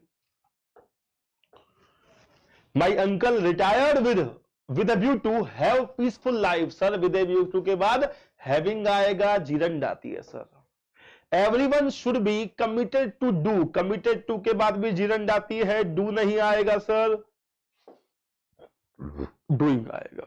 क्या आएगा भाई, डूइंग आएगा। बताइए समझे या नहीं समझे। पेशेंस रखिए, पूरी वीडियो को देखते रहिए। मुझे मालूम है कि कई लोगों में पेशेंस नहीं होता, दुनिया के 95% लोगों में पेशेंस नहीं है। अगर पेशेंस ही हो जाए तो फिर सफलता मिल ही जाए। आप जानते हो कि सफलता एक दिन में तो नहीं मिलती, लेकिन कोशिश करें तो एक दिन जरूर मिलती है। ठीक है दोस्तों, जब पढ़ाई करोगे ना, पढ़ाई ऐसी चीज है जैसे कोई नहीं करना चाहता, सब मजबूरी में करते हैं। कोई कोई होते हैं 2-4% जिनके अंदर जुनून होता है। तो या तो इंसान नौकरी लगता है मजबूरी में और या लगता है जुनून में, ठीक है ना। तो जुनून जो होता है वो बहुत कम लोगों में होता है, बाकी सब लोग जो है मजबूरी में पढ़ते हैं, क्योंकि उनको पता है कि एजुकेशन ही हमारा जीवन बदल सकती है, education can change our life, उनको पता है। तो उसके लिए पेशेंस पे रखिए, थोड़ा सा सब्र रखिए। एक दिन में कलेक्टर नहीं बनता कोई भी इंसान, पढ़ाई तो पढ़ाई के हिसाब से ही होगी, जिसमें जितना टाइम लगना है ना उतना तो लगेगा, थोड़ा सा ऊपर नीचे हो सकता है, अरे हाँ या ना, इसलिए मेहनत करते रहिए। तो कमिटेड टू के बाद क्या आएगा, डूइंग आएगा, ठीक है। नेक्स्ट रूल नंबर 6 देखिए दोस्तों, कुछ वर्ब्स तथा फ्रेजेस के बाद भी जिरंड का प्रयोग होता है। ये कुछ वर्ब्स हैं, कुछ फ्रेज भी हैं, इनके बाद भी क्या करना है आपको, जिरंड वर्ब का प्रयोग करना है। फ्रेज क्या होती है, वर्ब क्या होती है, हम बाद में डिस्कस करेंगे। अभी हम नॉन फाइनाइट वर्ब का जिरंड पार्ट पढ़ रहे हैं, ठीक है भाई। इट्स नो यूज, कोई फायदा नहीं है। इट्स नो गुड, अच्छा नहीं है, ठीक नहीं है। कांट बियर, कांट स्टैंड, बर्दाश्त नहीं कर सकता। कांट हेल्प, टाला नहीं जाता, मतलब रहा नहीं जाता, समझ गए। कुडंट हेल्प, रहा नहीं गया, टाला नहीं गया। Any use, some use, much use, no use, any good, ये सब लोग इट के बाद आते हैं, और नो गुड वही बात है। तो इन सब के बाद ये फ्रेज या फिर ये वर्ब्स याद कर लीजिए। It's no use, it's no good, can't bear, can't stand, can't help, couldn't help, any use, some use, much use, no use, any good और नो गुड। इन सब के बाद अगर कोई नॉन फाइनाइट वर्ब आएगी तो याद रखना उस वर्ब में क्या लगाना है, आईएनजी लगाना है भाई, आईएनजी लगाना है, ध्यान रखना दोस्तों।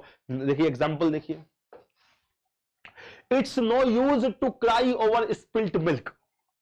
अपॉर्चुनिटी निकल जाने के बाद उस पर पछताने से कोई फायदा नहीं है। ये एक मुहावरा होता है, क्राई ओवर स्पिल्ट मिल्क, इसका मीन्स होता है अवसर निकल जाने के बाद पछताना।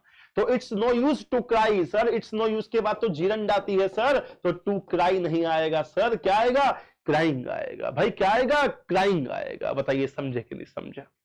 ए baby can't bear to live away from its parents, एक बच्चा अपने माँ बाप से दूर रहना बर्दाश्त नहीं कर सकता। ए बेबी कांट बियर, अरे सर कांट बियर के बाद तो टू लिव नहीं आएगा, बताइए क्या आएगा, लिविंग आएगा सर, लिविंग आएगा। समझे आप मेरी बात दोस्तों? सबसे टॉप, इंडिया की सबसे टॉप वीडियो ये होने वाली है, ध्यान रखना। जीरंड, जिसमें पूरा कंप्लीट जीरंड हो जाएगा, एक भी क्वेश्चन बाहर से आपको अलग से कुछ पढ़ने की जरूरत नहीं है दोस्तों, क्योंकि जो आप पढ़ोगे वो मैंने कई साल पहले पढ़ लिया। इधर देखिए, now let's get back home, चलो घर वापस चलते हैं।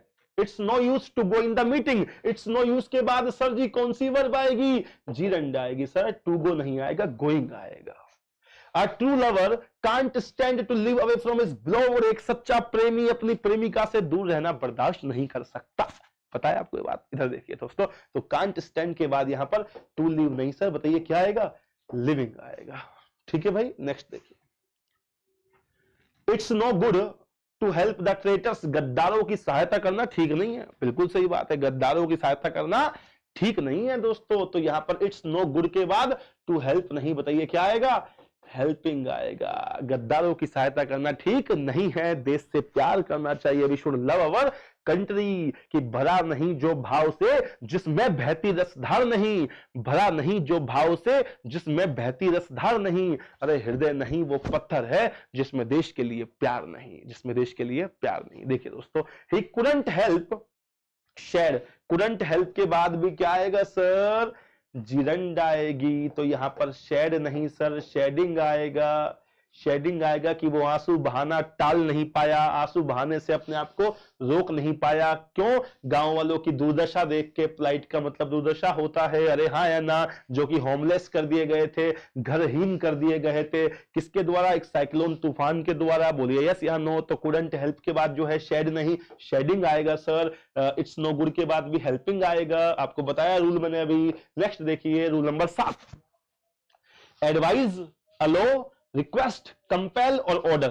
दोस्तों ये जो वर्ब है ना, ये जो वर्ब है, ये ध्यान रखना, इन वर्ब्स के साथ कुछ नियम है सर, कुछ रूल्स है इनके साथ। कौन कौन से हैं देखो, अगर इनके बाद कोई ऑब्जेक्ट आता है तो याद रखना जीरंड आती है। अगर इनके बाद कोई ऑब्जेक्ट आता है तो याद रखना क्या आती है? जीरंड वर्ब आती है। अगर इनके बाद ऑब्जेक्ट हो, अगर इनके बाद ऑब्जेक्ट ना हो, याद रखना कि अगर इनके बाद ऑब्जेक्ट ना हो तो इनके जस्ट बाद अगर नॉन फाइनाइट वर्ब आ जाए तो याद रखना कि जीरंड आती है, वर्ब की फर्स्ट फॉर्म में आईएनजी। अगर इनके बाद ऑब्जेक्ट दिया हुआ हो तो वर्ब पूछी जाए तो याद रखना कि टू इंफिनिटिव यानी कि टू प्लस वर्ब की फर्स्ट फॉर्म का प्रयोग होता है। और यदि इनका प्रयोग पैसिव वॉइस में हो तो भी इनके बाद टू प्लस वर्ब की फर्स्ट फॉर्म का प्रयोग होता है, क्योंकि पैसिव वॉइस में आपको पता है कि ऑब्जेक्ट इनसे पहले आ जाएगा, तो इनसे बाद में आने का सवाल ही नहीं होता। ठीक है ना? तो पैसिव वॉइस में अगर इनका प्रयोग हो तब तो इनके बाद लगानी है टू इंफिनिटिव, याद रखिएगा। कहीं आप सोचोगे सर ने तो कहा था कि भाई इनके बाद अगर ऑब्जेक्ट ना हो तो जीरंड लगानी है भाई। अरे पैसिव वॉइस में ऑब्जेक्ट पहले दे दिया होता है भाई, तो इनके बाद ऑब्जेक्ट कहां से आएगा? इसलिए अगर पैसिव वॉइस का वाक्य है तो इनके बाद लगानी है टू इंफिनिटिव, एक्टिव वॉइस का वाक्य है और इनके बाद ऑब्जेक्ट नहीं है तो लगानी है जीरंड, और एक्टिव वॉइस का वाक्य है और इनके बाद ऑब्जेक्ट है तो लगानी है टू इंफिनिटिव। तीन बातें हैं, देखिए अब एग्जांपल देखिए। आई रिक्वेस्टेड, आई क्या है? सब्जेक्ट है यहां पर, रिक्वेस्टेड वर्ब है दोस्तों। आई रिक्वेस्टेड टू गिव, अब देखिए रिक्वेस्ट के जस्ट बाद वर्ब है सर, कि मैंने 5 लाख रुपए देने की रिक्वेस्ट की थी लेकिन ही टर्न्ड ए डीफ ईयर, उसने मेरी बात को अनसुना कर दिया। एक मुहावरा होता है, इडियम होता है इंग्लिश का, टर्न ए डीफ ईयर मतलब बहरा बन जाना। टू इग्नोर समवन, किसी को इग्नोर कर देना। टर्न ए डीफ ईयर, अपना कान डीफ कर लेना, बहरा कर देना, किसी को अनसुना कर देना। तो आई रिक्वेस्टेड के बाद जस्ट बाद वर्ब है तो टू गिव नहीं आएगा सर, गिविंग आएगा, गलती ए पार्ट में है। बताइए समझे कि नहीं समझे? My father doesn't allow to smoke here, allow के जस्ट बाद वर्ब आ रही है तो यहां पर टू स्मोक नहीं आएगा सर, बताइए क्या आएगा? स्मोकिंग आएगा। My father allowed him enter our house, अब देखिए अलाउ के बाद क्या लिखा हुआ है? हिम, ऑब्जेक्ट लिखा हुआ है। अब ऑब्जेक्ट लिखा हुआ है तो एंटर से पहले क्या आ जाएगा? टू आ जाएगा, टू एंटर। ऑब्जेक्ट नहीं है अलो के बाद तो जीरंड आएगी, स्मोकिंग आएगा। ऑब्जेक्ट है अलो के बाद तो टू इंफिनिटिव यानी कि टू प्लस वर्ब की फर्स्ट फॉर्म आएगा। समझ में आया आपको मेरी बात? और देखिए एग्जांपल, रूल नंबर 8 देखिए दोस्तों। जीरंड का प्रयोग पैसिव सेंस में वर्ब्स नीड वांट। दोस्तों नीड और वांट जो है ना, नीड और वांट ये दो वर्ब्स हैं, इनके बाद वैसे तो टू इंफिनिटिव का प्रयोग होता है। भाई किसका प्रयोग होता है? टू इंफिनिटिव का प्रयोग होता है। लेकिन पैसिव सेंस में, पैसिव सेंस का मतलब क्या है कि जो आपका ये आगे सब्जेक्ट लिखा हुआ है ना दोस्तों, ये ऑब्जेक्ट है जो सब्जेक्ट बनकर आया है, ये डूअर नहीं है। मेरी बात को समझिए आप, वैसे तो नीड और वांट बहुत इंपॉर्टेंट रूल है, बड़ा कंफ्यूज करता है बच्चों को, आज तक भी नहीं मालूम है कई बच्चों को, जिसने जीरेंड पढ़ लिया उनको भी नहीं मालूम है। नीड और वांट इनके बाद वैसे तो टू इन्फिनिटिव का प्रयोग होता है, जैसे आप लोग बोलते हो कि I want to become an IAS, I want to become an IAS, कि मैं एक आईएएस ऑफिसर बनना चाहता हूं, तो जाहिर सी बात है कि वांट के बाद टू इन्फिनिटिव का प्रयोग होता है, बिल्कुल सही बात है। लेकिन दोस्तों इनका पैसिव सेंस में याद रखना कि जीरेंड वर्ब का प्रयोग होता है इनके बाद। पैसिव सेंस का मतलब कि जो आगे आपका जो वर्ड लिखा हुआ है, जो आपका सब्जेक्ट है, वो डूअर नहीं है, ऑब्जेक्ट को सब्जेक्ट बना करके लाए हैं। ठीक है, योर कार नीड्स पेंटिंग, अब तुम्हारी कार पेंट थोड़ी करेगी सर, तुम्हारी कार को पेंटिंग की आवश्यकता है, तो तुम्हारी कार तो ऑब्जेक्ट हुई ना, पेंट तो कोई और करेगा, जो करेगा वो डूअर है, तुम्हारी कार थोड़ी डूअर है। तो इसलिए इसका मतलब यह है कि तुम्हारी कार ऑब्जेक्ट है यहां पर, और नीड्स वर्ब है, और इसके बाद यहां पर हमको जीरेंड लगानी है पेंटिंग। वैसे तो नीड के बाद, हां अगर इस कार की जगह ये होता ही होता कि ही नीड्स गोइंग, तो हम ये गलत कर देते, गोइंग नहीं आएगा, बोलो क्या आएगा, टू गो आएगा, कि उसे जाने की आवश्यकता है। लेकिन वो तब होता जब ये यहां पर ही डूअर होता, ये वाक्य एक्टिव सेंस में होता, लेकिन ये पैसिव सेंस में है। ये पैसिव सेंस में वाक्य है कि तुम्हारे कार को पेंटिंग की आवश्यकता है, तुम्हारा कार जो है वो पेंट नहीं करेगा, उसको पेंटिंग की जाने की आवश्यकता है। इसका सेंस ये हो गया कि your car needs to be painted, ये सेंस हो गया इसका। Your car needs to be painted, कि तुम्हारे कार को पेंट किए जाने की आवश्यकता है। तो पैसिव इसका जब वाक्य हो, आगे डूअर ना हो, ऑब्जेक्ट हो, तो नीड और वांट के बाद भी याद रखना जीरेंड का प्रयोग होता है, पेंटिंग आएगा। ठीक है दोस्तों, उसी प्रकार दिस बाइसिकल, ये थोड़ी सी स्पेलिंग मिस्टेक है, दिस बाइसिकल वांट्स रिपेयरिंग, तो सर यहां पर वांट के बाद क्या है, रिपेयरिंग है, क्योंकि बाइसिकल को रिपेयर की आवश्यकता है, बाइसिकल रिपेयर नहीं करेगी, उसको रिपेयर किए जाने की आवश्यकता है। नेक्स्ट देखिए दोस्तों, योर हेयर नीड्स कटिंग, तुम्हारे बालों को कटिंग की आवश्यकता है, तो तुम्हारे बाल कटिंग करने की आवश्यकता नहीं है, तुम्हारे बालों को कटिंग किए जाने की आवश्यकता है। तो ये ऑब्जेक्ट है सर, इसलिए नीड के बाद क्या आएगा, जीरेंड आएगा। ठीक है भाई, अगर ये डूअर होता तो फिर हम लोग टू इन्फिनिटिव का ही प्रयोग करते हैं। ये होता कि भाई Ramlal needs cutting your hair, कि रामलाल को तुम्हारे बाल काटने की आवश्यकता है, तो हम लोग टू कट लगाते कि Ramlal needs to cut your hair. समझे आप मेरी बात, तब वो एक्टिव सेंस का वाक्य होता। चूंकि ये पैसिव इसका है, तो नीड और वांट के बाद जीरेंड का प्रयोग होता है। आप समझ गए होंगे I hope. My clothes need washing, needs washing, ये नीड्स जो है, नीड्स नहीं, क्लॉथ्स जो है प्लूरल सब्जेक्ट है, तो नीड में एस नहीं आता है, ये बाई मिस्टेक टाइपिंग से हो गया है। अगली वीडियो में आपको ये एक दो गलतियां जो छोटी आई हैं ये भी दिखाई नहीं देंगी। ओके, तो माई क्लॉथ्स नीड वॉशिंग आएगा, इसमें नीड के बाद जीरेंड का प्रयोग किया गया, क्योंकि क्लॉथ्स जो है वाक्य का ऑब्जेक्ट है, ना कि डूअर। ठीक है भाई दोस्तों, हाँ ये है। और उसके बाद एक रूल नंबर 9 है, देखिए ये भी इंपॉर्टेंट है। यदि किसी कंजंक्शन से पहले नॉन फाइनाइट वर्ब के रूप में जीरेंड का प्रयोग किया गया है, हाँ भाई किया गया है, तो कंजंक्शन के बाद भी जीरेंड का ही प्रयोग होगा। समानता, इक्वलिटी होनी चाहिए। कंजंक्शंस के द्वारा सेम पार्ट ऑफ स्पीच को जोड़ना पड़ता है सर, और खासकर जो क्यूमुलेटिव कंजंक्शंस होते हैं, क्या होते हैं क्यूमुलेटिव कंजंक्शन, ये सेम पार्ट ऑफ स्पीच को जोड़ते हैं सर। समझ गए आप मेरी बात। वैसे तो एक होता है कोऑर्डिनेट, एक होता है सबऑर्डिनेट। कोऑर्डिनेट जो है वो इक्वल पार्ट ऑफ स्पीच को जोड़ते हैं, और उसका भी एक पार्ट होता है क्यूमुलेटिव। उसके बारे में हम भविष्य में जब कंजंक्शन पढ़ाएंगे तो डिस्कस करेंगे आपको, ठीक है। लेकिन अभी सुनिए, अब देखिए एंड से पहले नॉन फाइनाइट वर्ब के रूप में स्मोकिंग का प्रयोग किया गया है। क्यों किया गया है सबको मालूम है, फोन के बाद ऑफ आता है और ऑफ के बाद जीरेंड आती है, तो इसलिए हमने आईएनजी इसमें लगा दिया। अब जब एंड से पहले स्मोकिंग है तो एंड के बाद भी ड्रिंक नहीं आएगा सर, बताइए क्या आएगा, ड्रिंकिंग आएगा। जब एंड से पहले नॉन फाइनाइट वर्ब के रूप में जीरेंड का प्रयोग किया गया है तो एंड के बाद भी जीरेंड का ही प्रयोग किया जाएगा, ड्रिंक नहीं सर, ड्रिंकिंग आएगा। नेक्स्ट क्वेश्चन देखिए, राहुल अवॉइड्स, सबको पता है कि अवॉइड्स के बाद जीरेंड आती है, आई है। प्लेइंग, एंड के बाद क्या लिखा हुआ है, टू सिट, ये गलत है। जब एंड से पहले प्लेइंग है तो एंड के बाद भी क्या आएगा, सिटिंग आएगा सर, सिटिंग आएगा।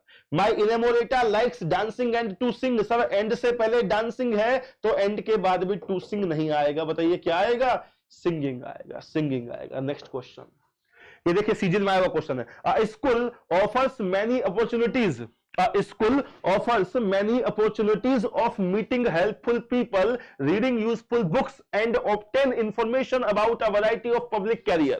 सर स्कूल सब्जेक्ट हो गया, ऑफर फाइनाइट वर्ब हो गई, मैनी अपॉर्चुनिटीज ऑब्जेक्ट हो गया, उसके बाद ऑफ आया है, ऑफ के बाद देखो क्या लिखा हुआ है, मीटिंग। बिकॉज टू के अलावा कोई सी भी प्रीपोजिशन हो तो उसके बाद जीरंडी आती है, बिल्कुल सही बात है। तो इसलिए ऑफ के बाद क्या आ गया, मीटिंग आ गया। Of meeting helpful people comma reading, meeting है ऑफ के बाद, फिर कोमा के बाद फिर रीडिंग है, यूजफुल बुक्स, फिर ये एंड है, और एंड के बाद क्या है, ऑब्टेन। अरे यही तो गलती है, ऑब्टेन नहीं आएगा, बताइए क्या आएगा, ऑब्टेनिंग आएगा। जब यहां पर मीटिंग है, रीडिंग है, तो यहां पर भी ऑब्टेन नहीं सर, ऑब्टेनिंग आएगा। इक्वल पार्ट ऑफ स्पीच को कंबाइन करना है, समझे आप मेरी बात। तो यहां दोस्तों school offer many opportunities of meeting helpful people, reading useful books and obtaining information. Same parts of speech को जोड़ना है। तो नॉन फाइनाइट वर्ब के रूप में जीरंड आती है, तो कंजक्शन के बाद कोमा के बाद भी जीरंड का ही प्रयोग करना चाहिए। ठीक है दोस्तों, और इस प्रकार ये आपका ये नॉन फाइनाइट वर्ब का जो पहला प्रकार है वो जो है जीरंड इसको बोलते हैं। इसके 9 रूल्स थे जो मैंने कंप्लीट करा दिए। आई होप कि आप इस पूरी वीडियो को बार बार देखोगे, ज्यादा नहीं लेकिन 2 बार आप इस वीडियो को, 2 या 3 बार इस वीडियो को ढंग से रुक रुक करके और किताब में अपने नोटबुक में नोट्स बना करके इनको लिख लिख के कीजिए। मेरी गारंटी है कि एक भी क्वेश्चन इससे बाहर नहीं होगा। अगली वीडियो में बनाऊंगा उसमें नॉन फाइनाइट वर्ब का जो सेकंड टाइप है इन्फिनिटिव, और इन्फिनिटिव में भी bare infinitive, perfect infinitive, progressive infinitive पर आधारित होगी नेक्स्ट वीडियो, तो वो हम लोग पढ़ेंगे उसमें। अभी आप लोग जीरंड को ढंग से पढ़ना, उसके सारे क्वेश्चंस करना, जो भी मैंने आपको एग्जांपल दिए उनको समझने की कोशिश करना। हम लोग क्वेश्चंस भी करेंगे दोस्तों। अभी तो ये जीरंड पढ़ाया तो उससे संबंधित क्वेश्चंस करा दिए, फिर इन्फिनिटिव पढ़ाऊंगा तो उससे संबंधित क्वेश्चंस कराऊंगा, फिर पार्टिसिपल पढ़ाऊंगा तो उससे संबंधित क्वेश्चंस कराऊंगा, फिर मैं पॉजिटिव वर्ब पढ़ाऊंगा तो उससे संबंधित क्वेश्चंस कराऊंगा, फिर एक दिन हम लोग कंबाइंड क्वेश्चन करेंगे नॉन फाइनाइट वर्ब के, और फिर हम लोग बाद में पेपर में भी रैंडमली क्वेश्चंस करेंगे वेरियस टॉपिक्स के। ठीक है दोस्तों, तो मेरी चैनल को सब्सक्राइब कीजिए, लोगों से शेयर कीजिए ताकि मैक्सिमम लोगों तक ये वीडियो पहुंच सके और मुझे भी इंकरेजमेंट मिल सके। आपका प्रोत्साहन ही मुझे आगे आपको पढ़ाने के लिए प्रेरित करेगा दोस्तों, समझ गए। तो आप जो है इंकरेज कीजिए, वीडियो को शेयर कीजिए, जितने भी ग्रुप्स में आप जुड़े हुए हैं, व्हाट्सएप पे, टेलीग्राम में, फेसबुक पे, जहां पर भी आप जुड़े हुए हैं, ये लिंक शेयर कीजिए ताकि बच्चों को इसके बारे में नॉलेज मिल सके और बिना कुछ खर्च किए भी बच्चों की पढ़ाई पूरी हो सके। ठीक है, थैंक यू वेरी मच। और वोकैबुलरी की क्लास भी मैं अभी डेली आपको डालता रहूंगा, अपलोड करता रहूंगा दोस्तों। तो मेरे चैनल को सब्सक्राइब करें, इंग्लिश विद रवि सिंधी, और उसको शेयर करें। Thank you very much. और ध्यान रखना, ये जो टॉपिक मैंने बनाया है जीरंड, ये मतलब सबसे बहुत टॉप, एकदम बहुत ही जो है कॉम्प्लिकेटेड से कॉम्प्लिकेटेड जो भी मतलब एक रूल्स होते हैं ना, पूरा एक निचोड़ आपके सामने दिया, एक समरी आपके सामने दी है, कुछ नहीं बचा। इंडिया का सबसे टॉप वीडियो है ये नॉन फाइनाइट वर्ब का, जीरंड वर्ब का, ध्यान रखना। ठीक है दोस्तों, जो कि नाउन का काम करती है। अब हम लोग नेक्स्ट वीडियो में मिलेंगे, तब तक के लिए नमस्कार। आप सभी को पढ़ते रहिए और अपने जीवन, अपने लाइफ को संवारते रहिए और मेहनत कीजिए दोस्तों। याद रखना कि सफलता एक दिन में नहीं मिलती, लेकिन कोशिश करो तो एक दिन जरूर मिलती है। धन्यवाद।